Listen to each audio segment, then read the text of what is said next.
absolutely delighted to be invited to this morning's meeting and to speak to you all about ADFAM's work. Really appreciate that opportunity. So I'm just going to get my slides on screen.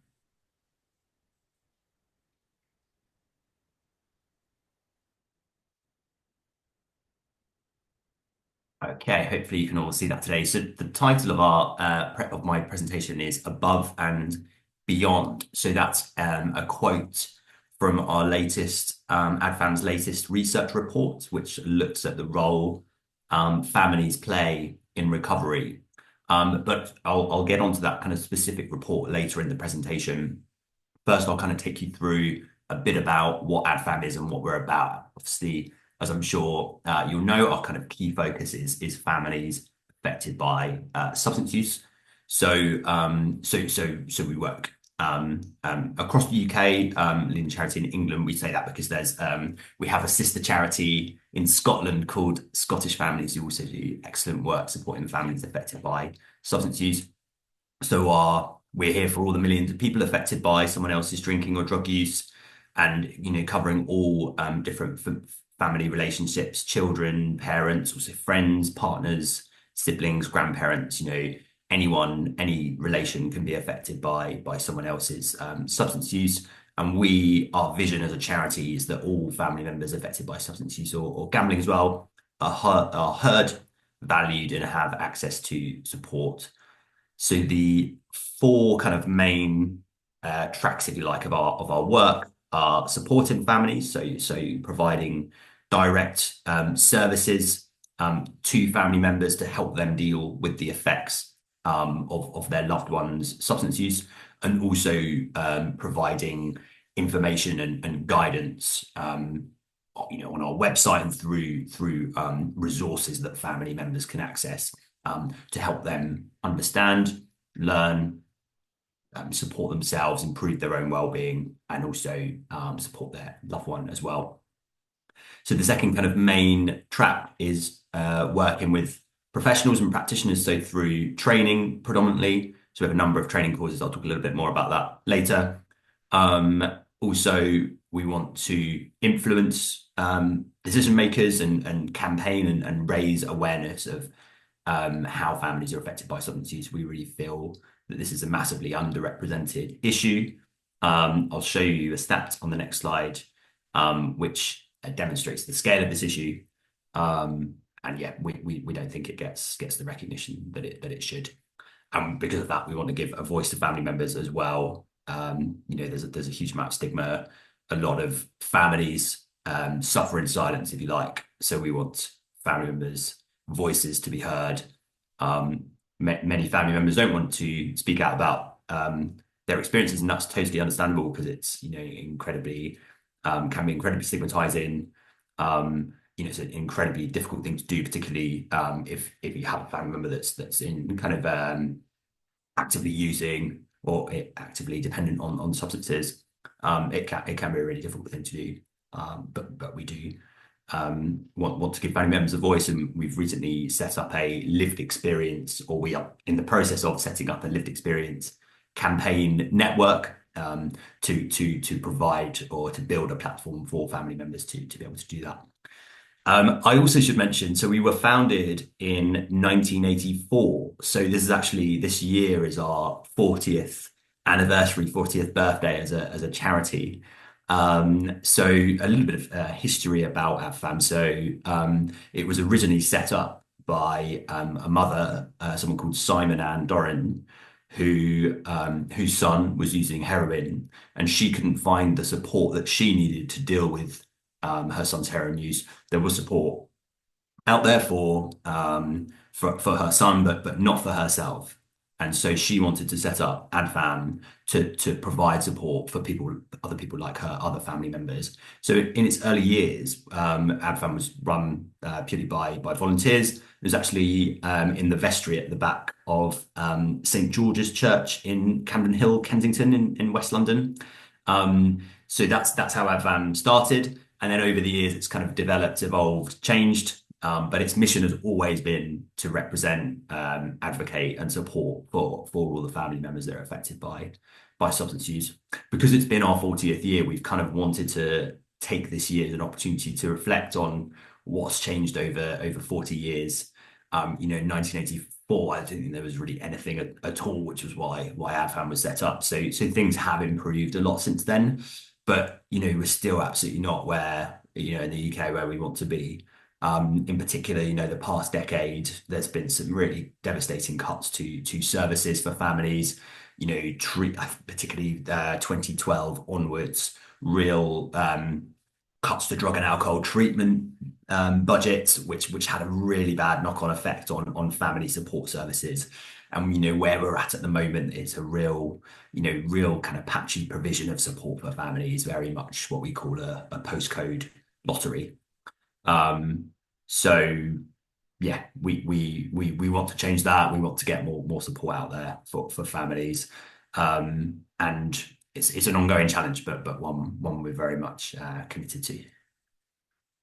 So this is the stat that I mentioned. So based on a YouGov poll, so that's a polling company, we ran a nationally representative poll to get an estimate on the number of people affected by this issue, and absolutely striking figure, but believe that 5 million people in Great Britain, or adults specifically, are negatively affected by the drinking or drug use of a family member or friend. So it really kind of hits home to the scale of this issue.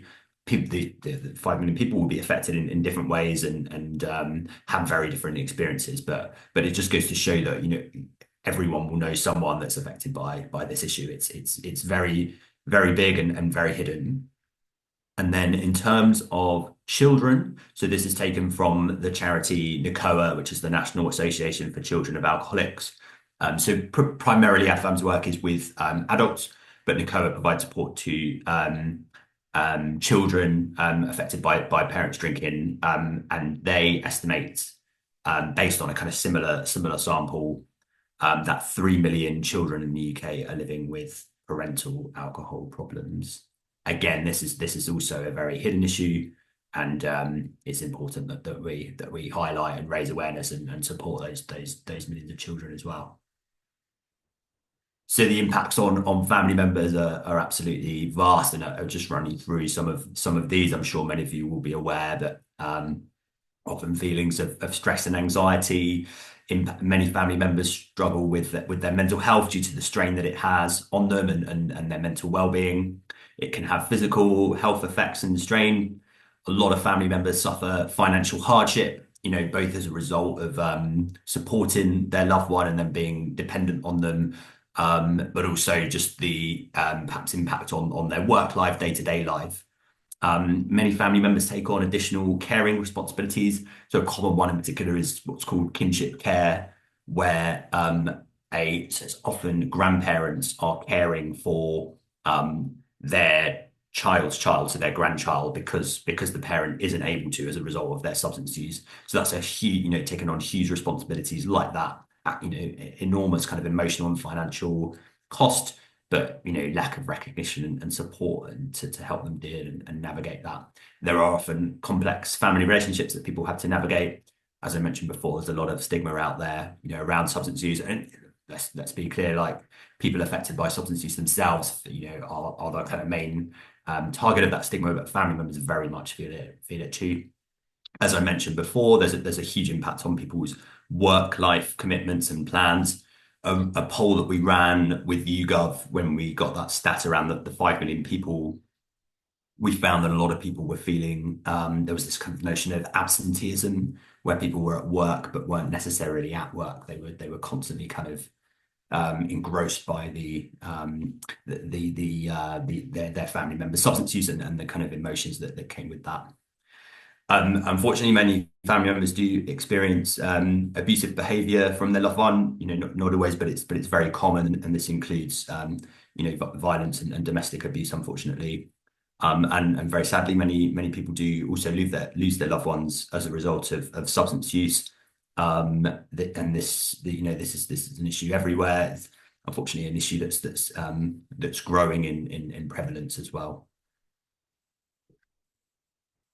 So in terms of the support that ADFAM provides for families, As I say, it's an ongoing challenge. We're always looking to do more, but currently we've got services for family members in East Sussex, London, and Gateshead.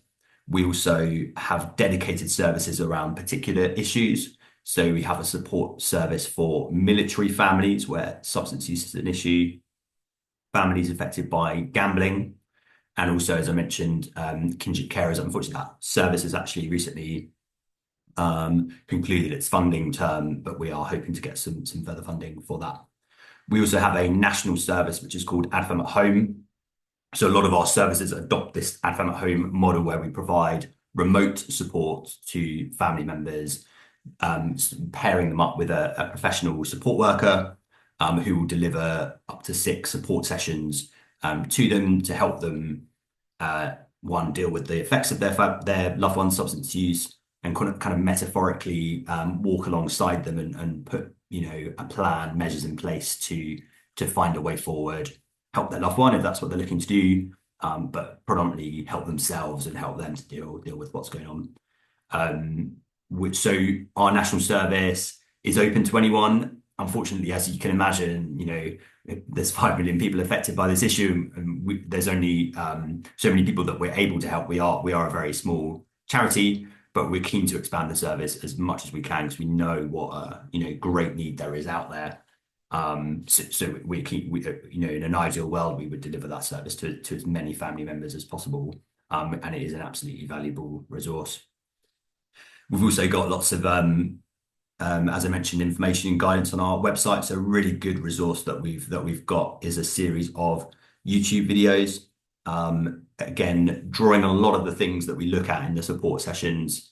So a kind of range of different things that family members can experience when dealing with this, and advice on measures such as putting boundaries in place, coping with conflict, communicating positively with a loved one, understanding substance use and addiction more broadly. So a range of things that family members can benefit from. This is a really good resource that we've got.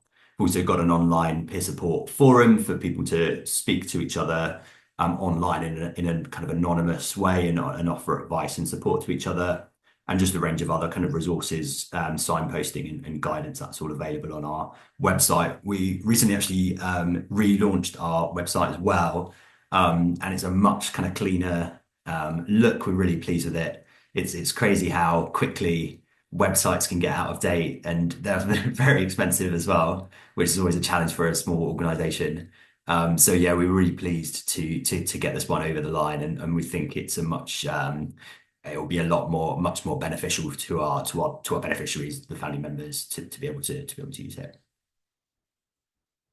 So this is some of the benefits of family support, particularly specifically looking at our support sessions. But we know all kind of support for families is essential and is really, really important. But some of the topics that are included within our ADFAM at Home service, so giving people a space to vent and express their feelings, giving people an understanding of addiction.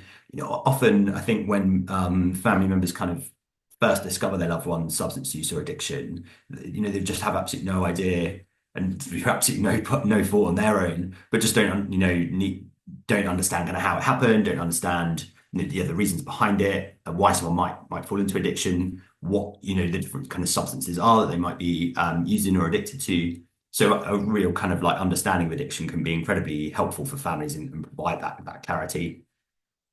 How best to support their loved one with what they're going through, coping with feelings, as I mentioned, communicating positively, what to expect from services. So this is always a challenging one, navigating services, and one of the reasons I think family members get so frustrated sometimes, because it can be a real maze, particularly which is often the case as well when mental health is involved, navigating between mental health and substance use services, and I think often people kind of find they're pushed from pillar to post. So helping people to kind of understand the challenges that you might face with services and some advice on how to go about that is really important. Rebalancing people's lives and supporting also where children are involved as well.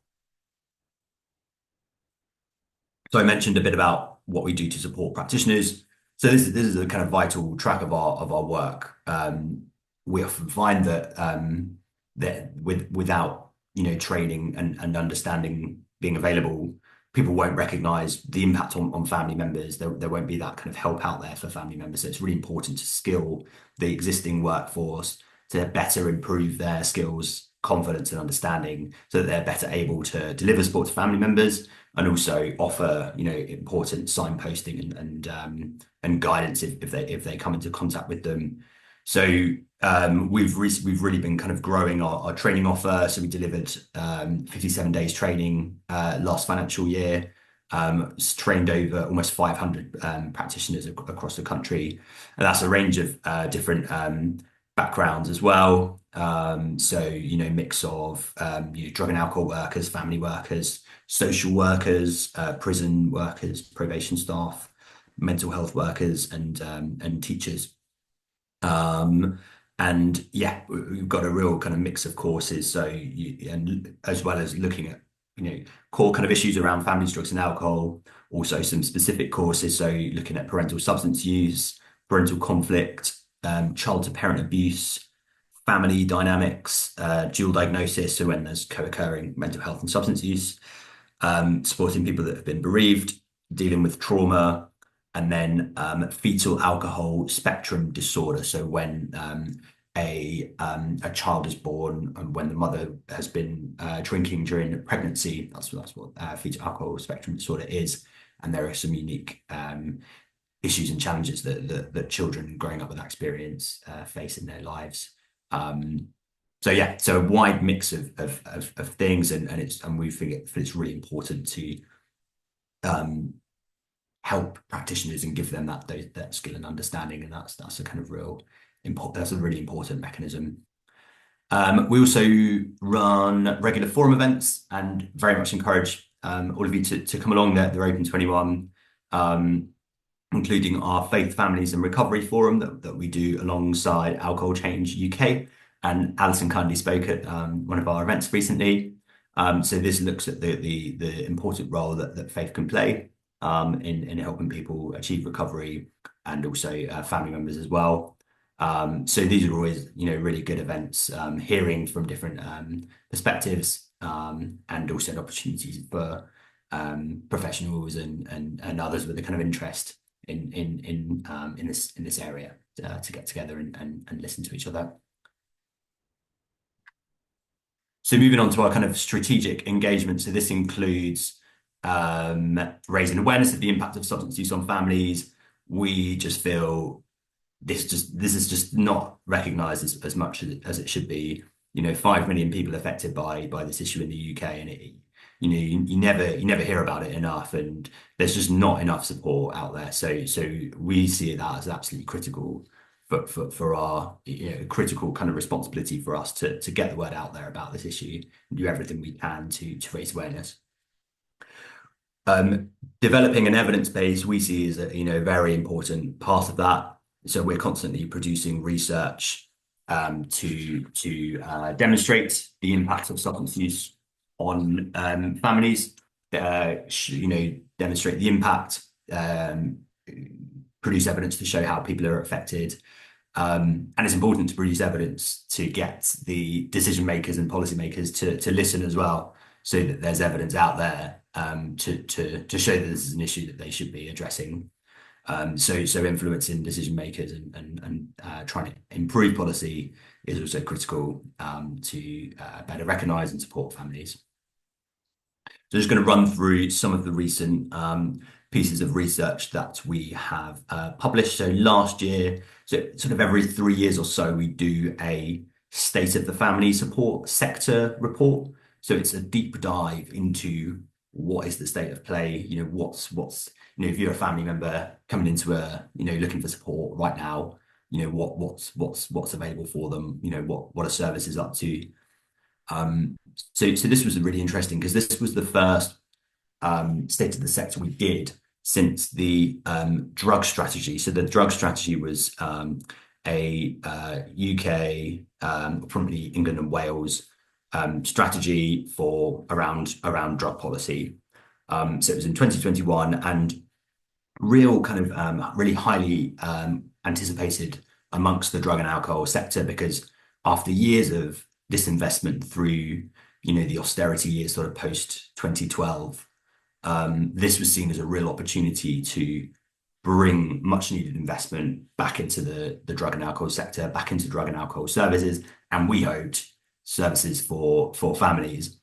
But based on this research and wider conversations that we've had and with other kind of family services, despite this kind of additional funding coming in as part of the strategy, only 8% of the participants in our survey said that this additional money was filtering through to family support. And that's that chimes our experience as well. It was good that the strategy happened. It was really important funding for very depleted drug and alcohol treatment services, but it didn't benefit family support itself. I mean, you could say that it benefited families to an extent in that there was more out there for their loved ones to be able to receive or have better access to treatment. But in terms of family support services itself, that it was very much a missed opportunity. And then family workers, things continue to be challenging. A lot of people reported an increase in their workload and their caseloads, and a growing complexity of issues that they were dealing with. And so another one, so 21% of respondents said that of the people receiving treatment in their area, only 21% had the family members were receiving support. So it feels like things aren't getting better despite what was seen as a potential kind of changing opportunity. It's not changed things very much, if at all, for family support. Last year, we also published, so this was through the Alcohol and Families Alliance, of which Quad is recently a member, which we're delighted about. So this is our alliance of, so it's facilitated by ADFAM, and it's an alliance of organisations, all charities and statutory organisations. So charities and statutory organisations to try and improve policy for families affected by alcohol specifically. So we produced a research report looking at the impact of drinking on partner relationships, and some really interesting findings. So this was more looking at we were looking at all levels of drinking, but including non-dependent drinking as well. So not just people drinking at higher dependent levels, but also the drinking that would not be considered dependent, what the impact of that was on people's relationships. So the report very much highlighted that people or partners don't have to be drinking regularly or become dependent on alcohol for their partner not to feel affected by their drinking. There were lots of themes around the centrality of alcohol in society. So that includes social occasions, sporting events as being kind of triggers for heavy drinking episodes. Many people drinking to cope with stress and emotions, including stress from work, family relationships, historic trauma, financial matters, and general day-to-day anxiety. This was quite an interesting finding. So some participants said that they had where kind of a couple, sorry, had met in their kind of younger years, so say at university or in their early 20s, when they might have drunk more in certain kind of social settings. But say one of the partner, as they moved into kind of later life, moved on from that and didn't stop drinking completely, but stopped kind of drinking to excess. Whereas the other partner was kind of still stuck in that mindset, still stuck in that mentality of binge drinking to excess, like they were, in their university days or in their early 20s, kind of taking that on into later life. So, and not being able to kind of move on from that. Also changes in life stages, contributing to periods of heavy drinking. So, a lot of people cited stress associated with their children leaving home, or also that them once their children left home, say, to go to university, then their kind of parental responsibilities relaxed almost, and that was also almost an opportunity, almost a trigger for them to increase their drinking. Also retirement, so lack of having, a focal point in your life, your job, and that being a trigger for people to drink as well. Also having children as well, that was a key one. Or other things like moving house or career changes. And we found that there was often a sense of denial around the extent of the problem. So both, often from the person that was drinking, but also the partner as well, perhaps kind of not recognizing that it was an issue.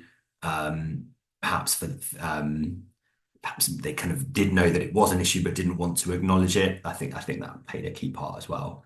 Um, a lot of people that were drinking cited a kind of breakdown in trust, and that continued during periods that people weren't drinking.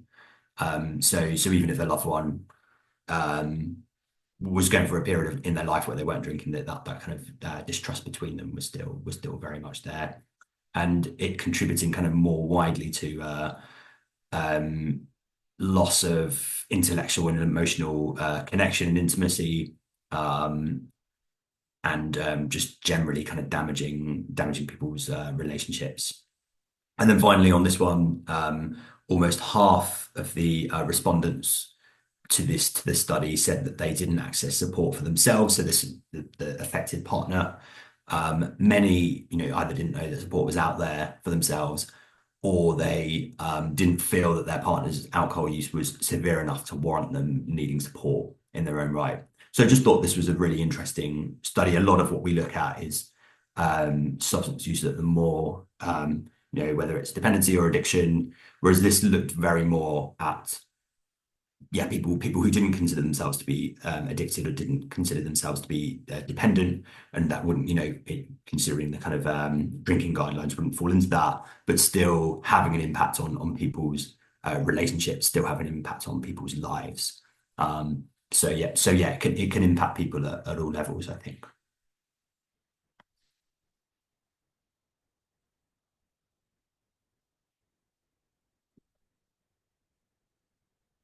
So another piece of research from 2023 was looking at the cost of living crisis.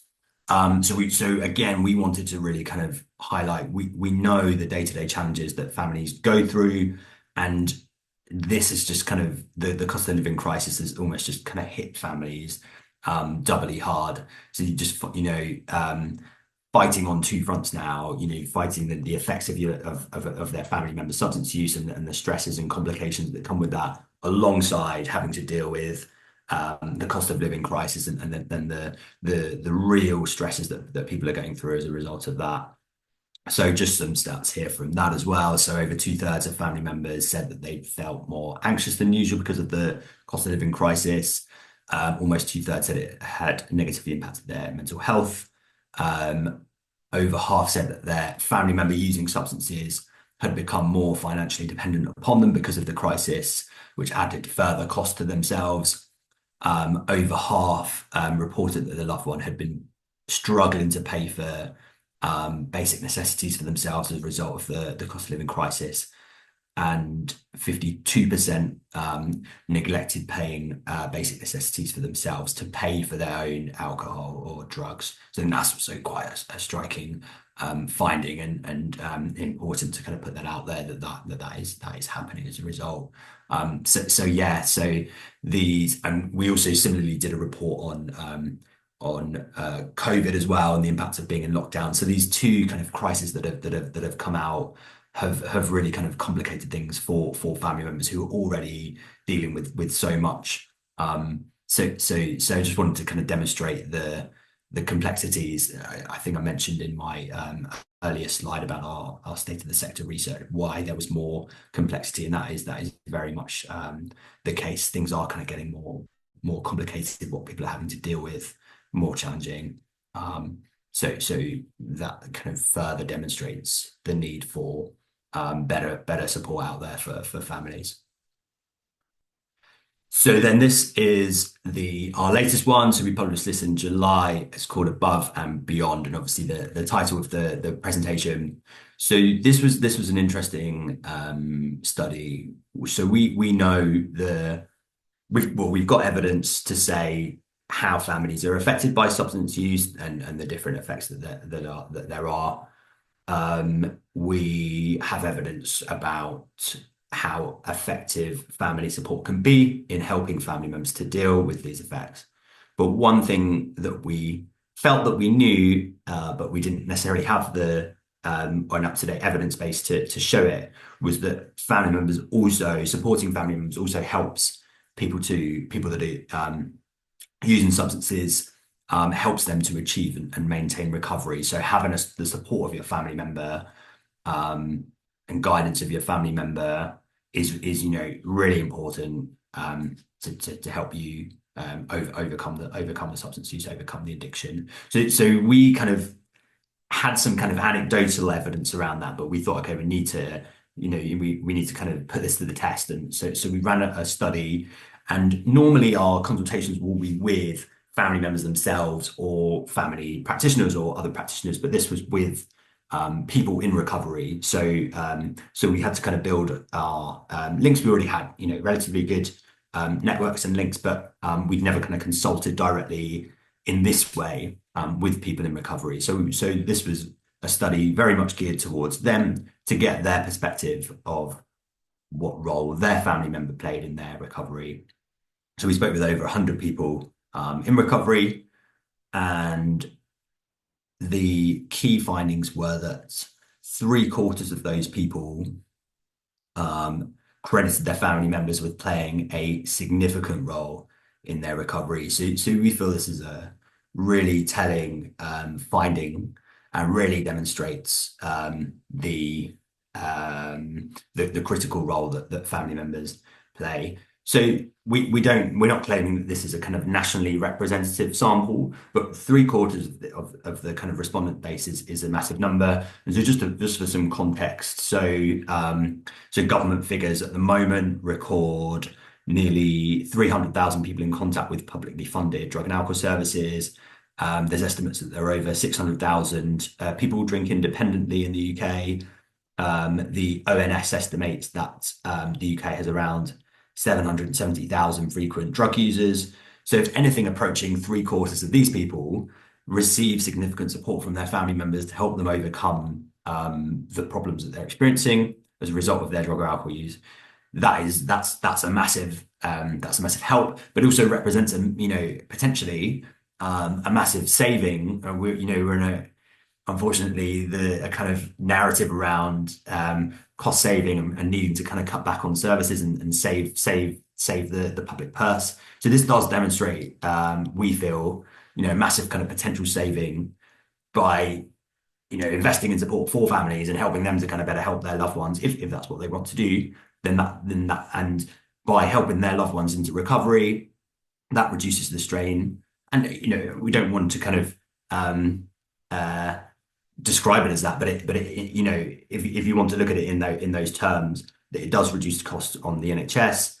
It does potentially reduce costs in terms of criminal justice, helps people back into work. So there is a very much, we believe, a kind of investment to save case here to be made. Some other stats from this study. So mothers and female partners were most often cited as the ones providing support. This does often chime with our overall work as well. In particular, we do find that mothers are often the most common kind of family relationship that we work with, but that it's not just mothers. It's a wide mix of family relationships as I mentioned. But yeah, mother's probably the most common that we come into contact with. And families provide a range of support, so emotional support, practical support with housing, caring for children, financial support. We try to put a financial measure on the amount that family members may have kind of supported their loved ones. So not everyone responded to this question, and we don't want to kind of put a price on the support that family members provide. But it is also important to kind of put out there, that there is a kind of significant financial cost that family members do often um, have to pay to support their loved ones. So half of the people responding to this study said that they'd received over £5,000 from their family members over the course of the support that they were providing. So this covered things like bills, helping them clear debts, treatment costs, often private treatment costs, which can be extremely expensive. And yeah, so despite the benefits that family members played, many of the people who responded said their family members didn't get help for themselves. Their family members didn't get help for themselves. And then yeah, that last bullet point is the point that I made earlier about the kind of potential saving that supporting families can have. So I'm just going to read out some quotes from this study, which I thought were incredibly powerful. And all from people who I said who previously struggled with their substance use and are now in recovery. They're not giving up faith in me was the most powerful thing and supporting me through the transition to normal life. Just being there to listen and understand what I was feeling and directing me to the support that I needed.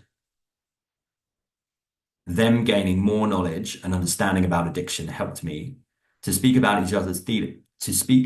each other's feelings and being open and accepting that my actions had affected them, how we moved on. My mum went above and beyond.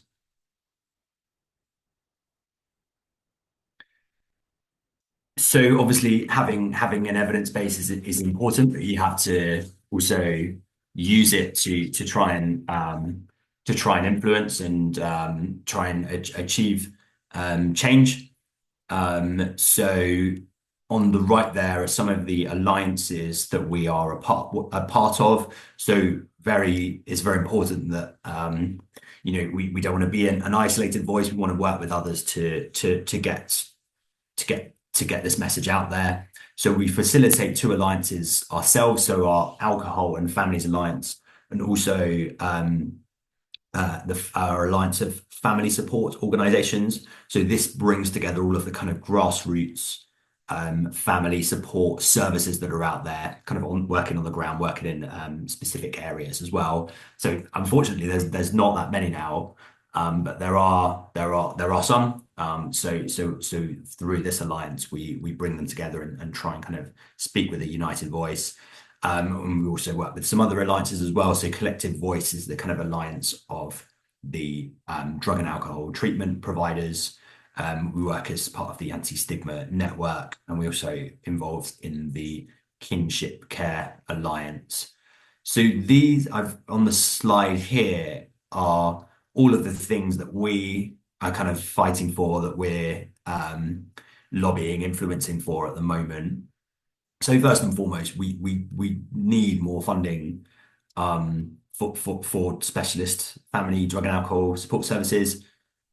As I've talked about in this presentation, we know what the enormous impacts and strains that are heaped upon family members affected by substance use, but also the benefits of that they can reap from receiving support.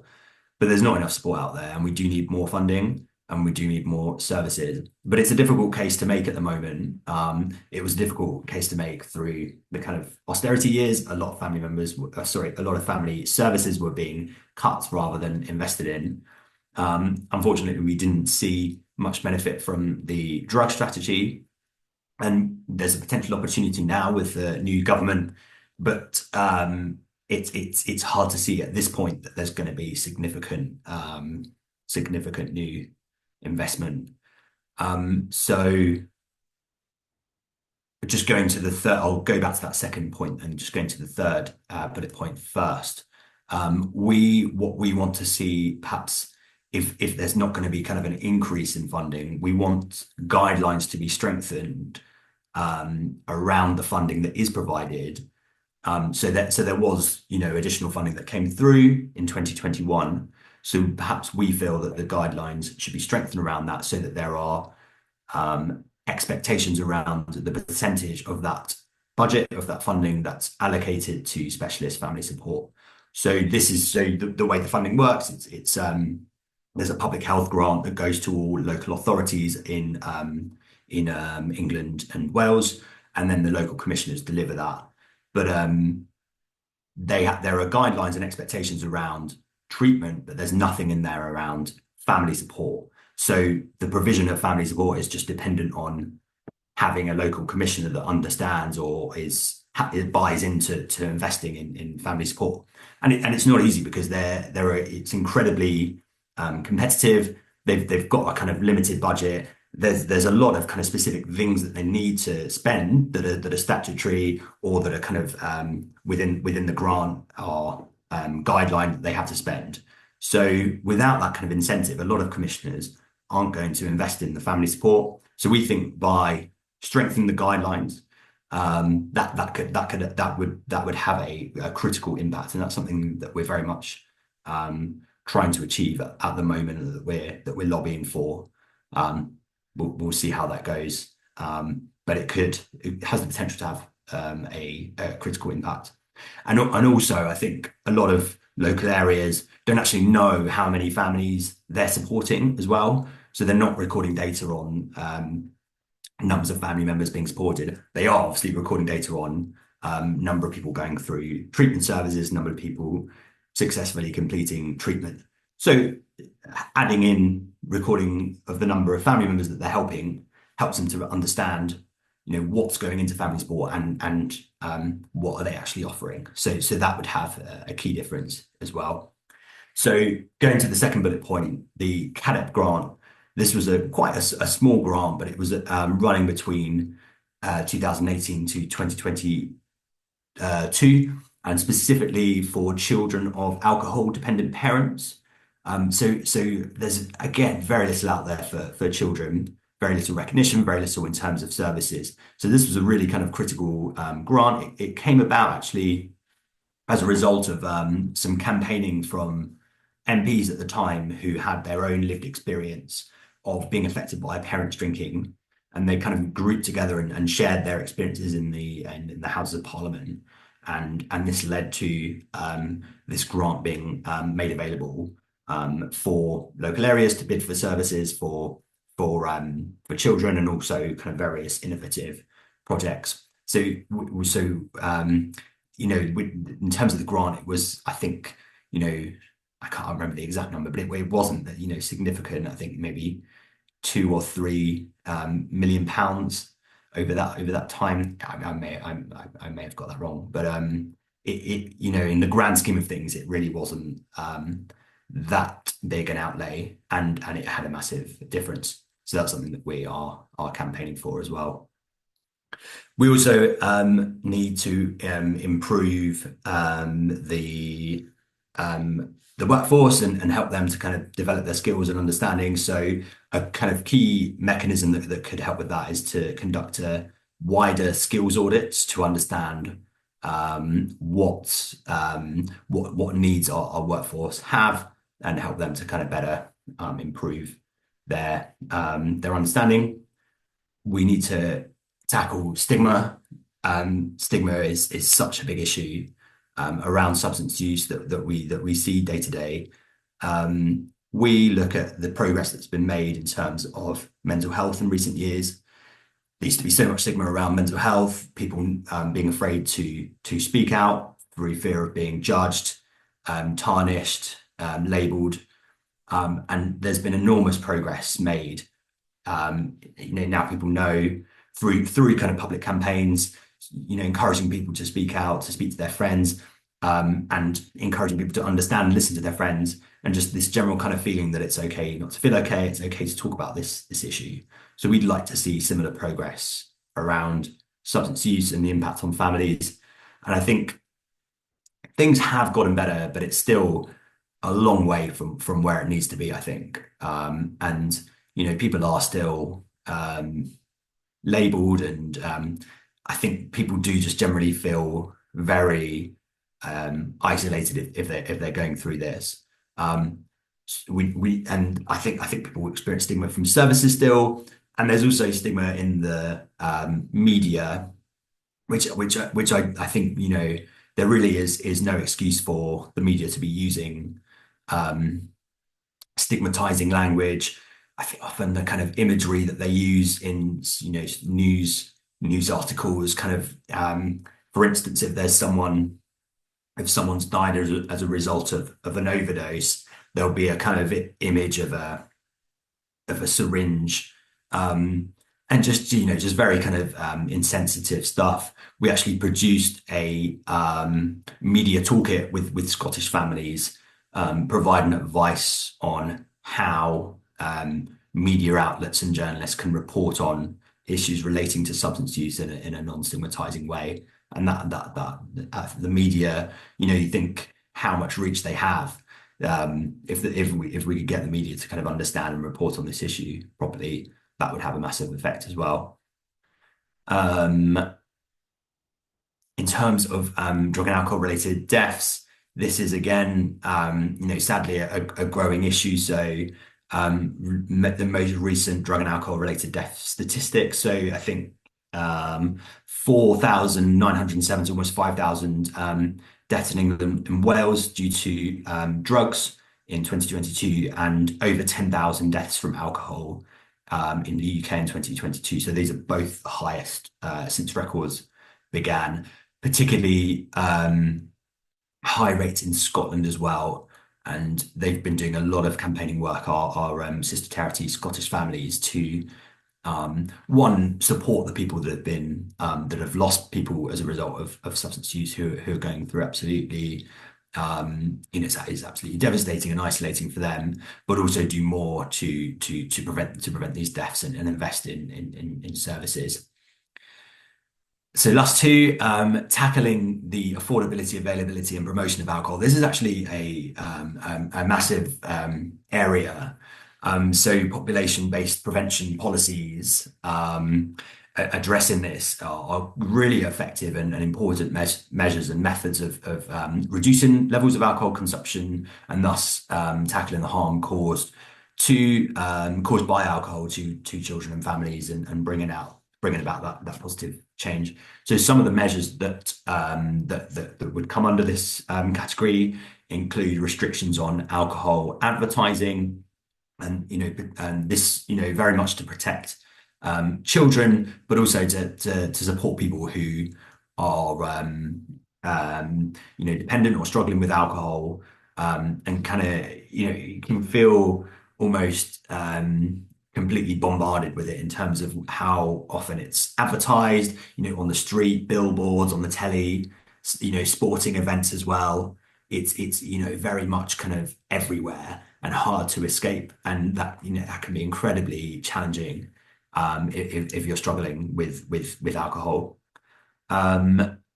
There's a lot of industry involvement in some of the information and materials that goes out there, including one particular issue where there's industry funded education and materials in schools as well. So that's something that absolutely needs to stop. We're also campaigning around alcohol duty and preventing cuts to alcohol duty, and very much kind of calling for that to be kept in line with inflation. So this is the kind of alcohol taxation. The alcohol industry are very kind of strong campaigners on this to encourage the government to cut alcohol duty, and there really is like no reason to cut it.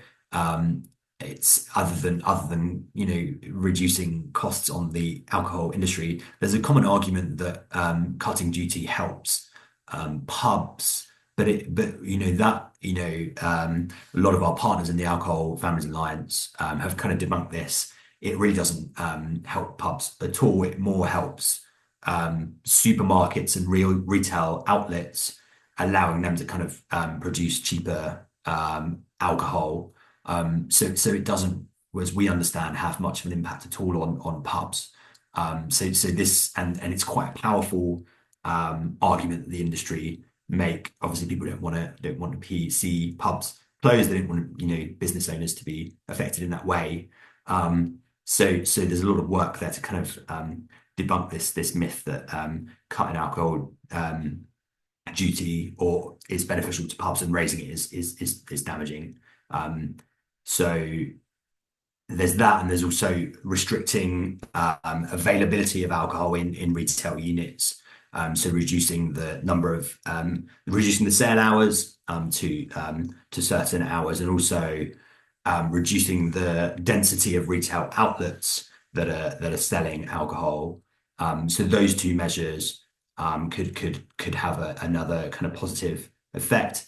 And then finally, minimum unit pricing is also another measure that we think should be introduced. It's been introduced in Scotland and Wales, and again, there was some kind of myths around this, affecting pubs, but this minimum unit pricing is to prevent high strength, cheap alcohol being sold. It's so you drinks like white cider, I think it was like Carlsberg Special Brew, kind of really strong, 9-10% lager in a can that's sold for, I think, like £1 or £2 a can. So it's to address that. It doesn't affect what's being sold in restaurants and pubs at all. And it has, unfortunately, people who disagree with minimum unit pricing have been able to kind of put contradicting evidence out there. But the evidence that we kind of believe in and respect has proven that minimum unit pricing has been an effective measure in both in Scotland and Wales, and we think it should be introduced in England. And then finally, we need a new alcohol strategy. So we have a drug strategy, which was introduced in 2021, but the last alcohol strategy was in 2012. Alcohol is often overlooked, actually, in terms of public policy and support. And that does need to change. There are a lot of kind of specific harms around alcohol. It is different to drugs. There are many kind of similar effects from substance use, sorry, alcohol and drugs, and effects on families, but there are also some unique effects as well. Alcohol is a lot more prominent, affects more people. So I think we do need a separate alcohol strategy, and that's something that we are calling for. Okay, so that's bringing me almost to the end of this presentation. But before I finish, and this is slightly different to what I was talking about before, but I just wanted to flag two competitions that ADFAM is running at the moment. So we run these every year. So it's our Family Voices competition and our Gary Seaman Award. So the Family Voices competition is a poetry and creative writing competition for anyone affected by someone else's substance use or gambling, to basically share their story. So anyone can enter, or anyone that's affected by a family member's substance use, and they just need to enter a original piece of writing or a poem of up to 500 words. And then the winning entries are then read out at our Christmas Carol concert, which we're reintroducing this year for our 40th birthday. So it's a real kind of incredible service at St. Bride's Church in Fleet Street. And it's incredibly moving and powerful, some of the entries and having them read out. We have a number of celebrity readers who support us, and it's really one of our we find it incredibly kind of powerful, this competition, and we've had some just incredible entries over the years. So if you know anyone that's affected, if you're affected yourself in this way, very much encourage you to enter this competition. Prizes for the winners as well. And then also the Gary Seaman Award. So this was set up in 2013 after Gary passed away. So Gary was a practitioner, family support practitioner in Lewisham, and did some absolutely incredible work. So Gary's family set this award up. Over the years, we've recognised some brilliant practitioners that are supporting families, and this year in particular, we want the award to recognise the contribution of volunteers. So that's the focus of this year's competition. So entries are open until the 13th of November, and the winners will be presented at our Christmas Carol concert So I didn't want to let that one slide. I did want to flag that one to you all. Um, and that is all from me. So thank you so much for taking the time to listen to me. Really, really appreciate the opportunity to speak. And I'll hand back to Alison. Very happy to take questions.